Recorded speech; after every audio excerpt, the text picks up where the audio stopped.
వివాహేతర సంబంధం నేపథ్యంలో భర్తను హత్య చేసేందుకు భార్య సుపారీ ఇచ్చిన ఘటన ఖమ్మం జిల్లా సువర్ణపురంలో చోటు చేసుకుంది. భర్త ధర్మను చంపించేందుకు ప్రియుడు రామాంజనేయులతో కలిసి భార్య కుట్ర పన్నింది. అయితే కొంతకాలంగా భార్య రామాంజనేయుల మధ్య వివాహేతర సంబంధం కొనసాగుతోంది. ఈ విషయం ధర్మకు తెలియడంతో పలుసార్లు గొడవలు జరిగాయి.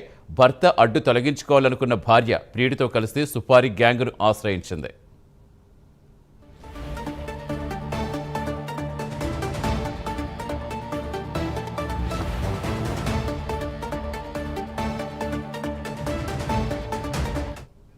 ధర్మను చంపేందుకు వెంకటనారాయణ, విజయ్ కుమార్, చంటిలతో 20 లక్షల రూపాయల సుపారీకి ఒప్పందం చేసుకున్నారు. అడ్వాన్స్గా ప్రియుడు రామాంజనేయులు సుపారీ గ్యాంగ్కు 5 లక్షలు చెల్లించాడు.